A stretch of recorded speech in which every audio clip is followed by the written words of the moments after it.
जय महाकाली, महालक्ष्मी, महासरस्वती, माँ कामाख्या, जय भैरव बाबा, जय सद्गुरुदेव महाराज।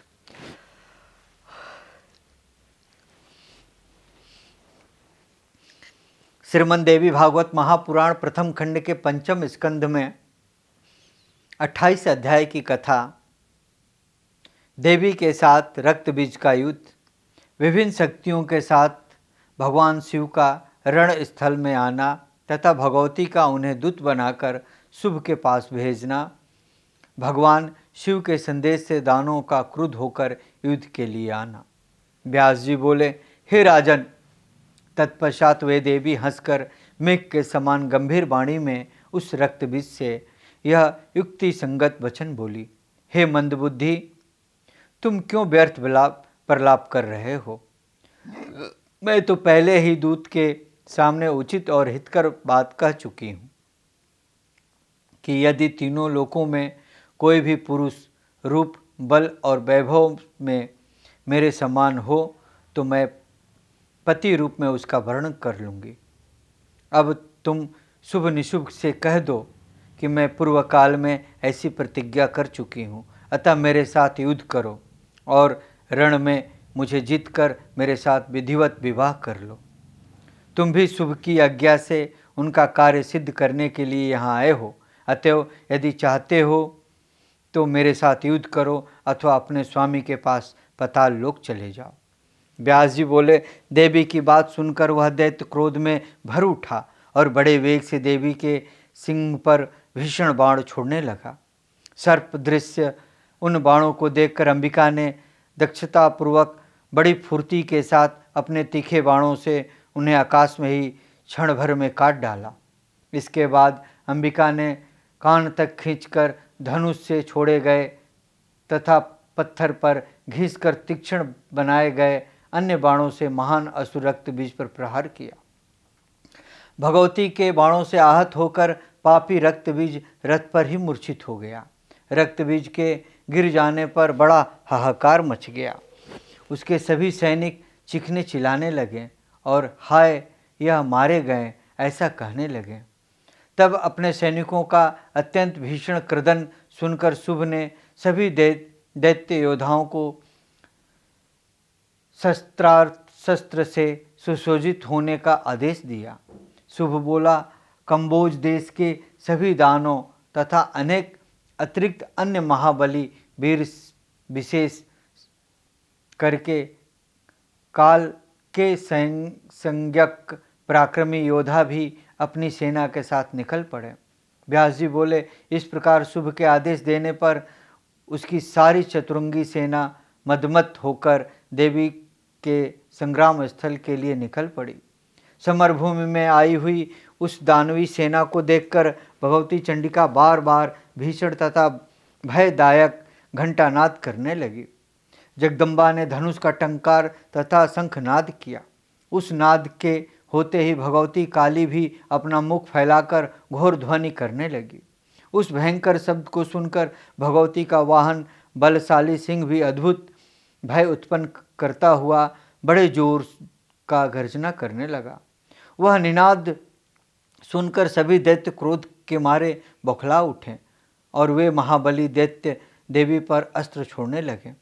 उस भयानक तथा रोमांचकारी महासंग्राम में ब्रह्मा आदि देवताओं की विभिन्न शक्तियां भी चंडिका के पास पहुंच गई। जिस देवता का जैसा रूप, भूषण तथा वाहन था, ठीक उसी प्रकार के रूप, भूषण तथा वाहन से युक्त होकर सभी देवियां रण क्षेत्र में पहुंच गई थी।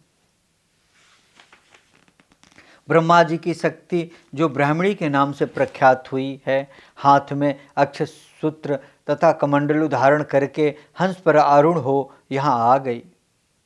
भगवान विष्णु की शक्ति वैष्णी गरुड़ पर सवार होकर रणभूमि में आई।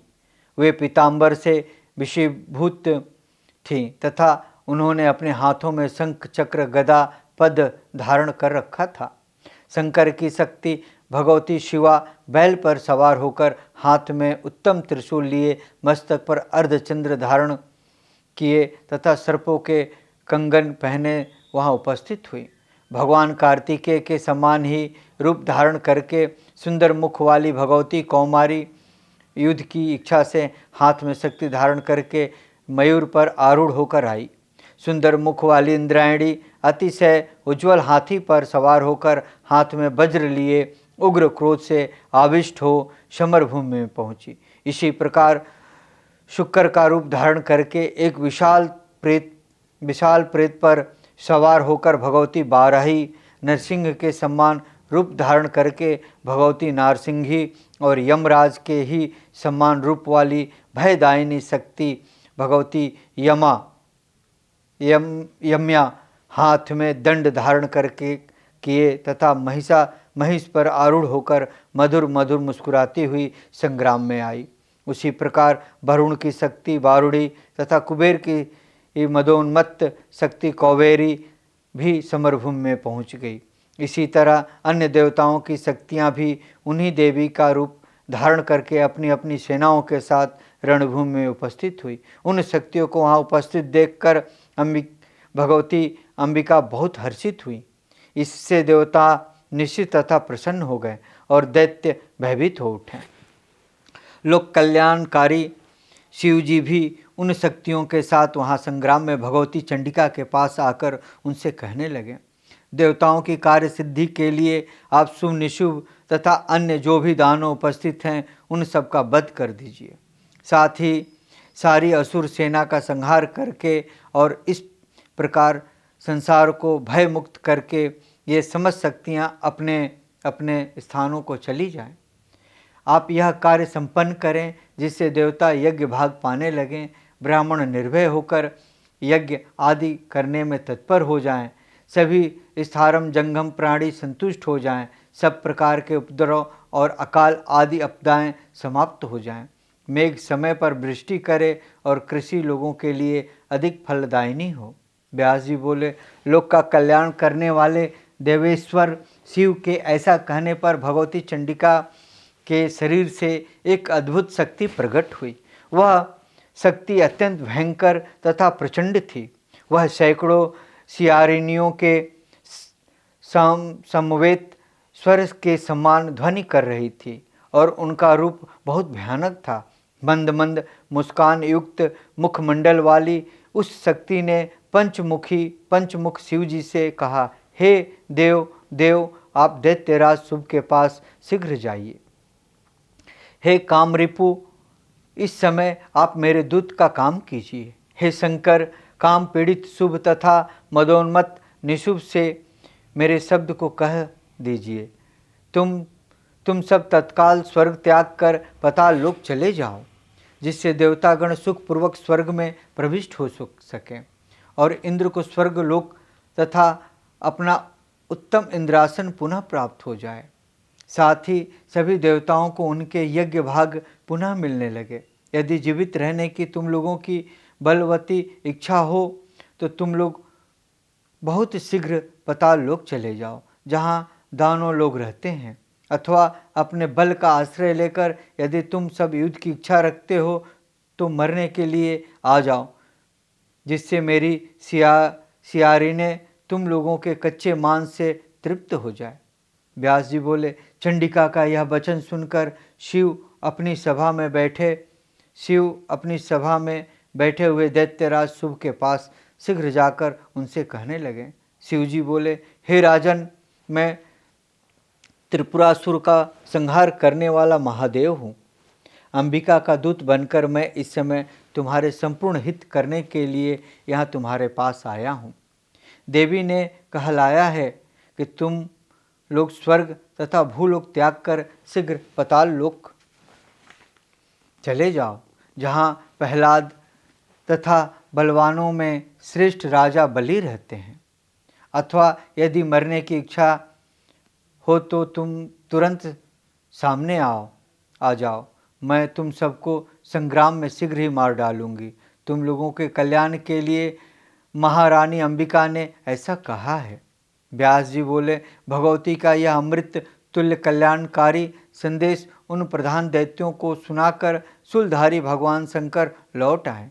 भगवती अंबिका ने शिव जी को दूत बनाकर दानवों के पास भेजा था, अतः वह संपूर्ण त्रिलोकी में शिव दूती इस नाम से विख्यात हुई।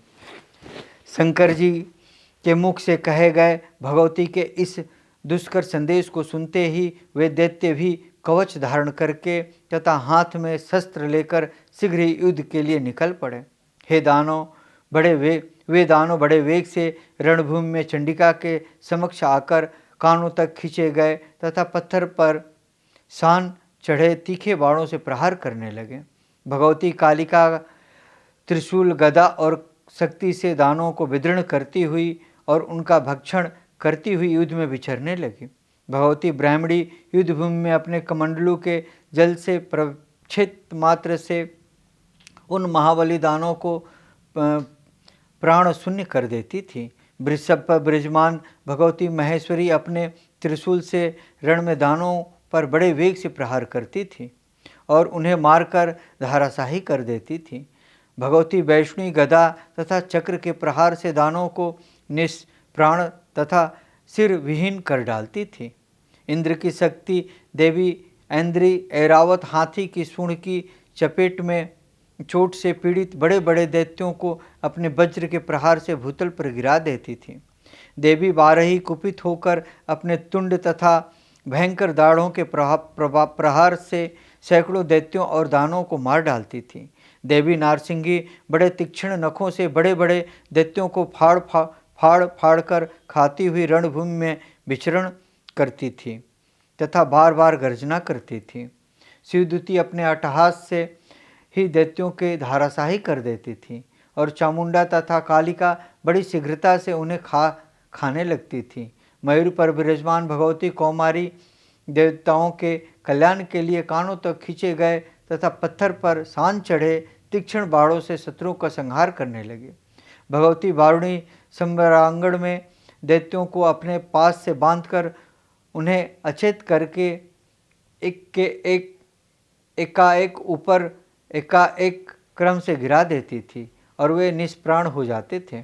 इस प्रकार उन मात्र शक्तियों के प्रयास से दानवों की वह ओजस्विनी तथा पराक्रमी सेना युद्धभूमि में तहस नहस होकर भाग खड़ी हुई। उन सेना रूपी समुद्र में बड़े जोर जोर से रोने चिल्लाने की ध्वनि होने लगी। देवी के गणों के ऊपर देवता पुष्पों की वर्षा करने लगे। दानवों की भयंकर चित्कार तथा देवताओं की जय ध्वनि सुनकर रक्तबीज बहुत कुपित हुआ। उस समय दैत्यों को पलायित देखकर तथा देवताओं को गरजते हुए देखकर वह महाबली तथा तेजस्वी दैत्य रक्तबीज युद्धभूमि में स्वयं आ डटा। वह आयुधों से सुसज्जित होकर रथ पर सवार था और प्रत्यंचा की अद्भुत टंकार करता हुआ क्रोध के मारे आंखें लाल किए युद्ध के लिए देवी के सम्मुख आ गया। इस प्रकार श्रीमद् देवी भागवत महापुराण प्रथम खंड के पंचम स्कंद में 28 अध्याय की कथा। ओम ततस्तम।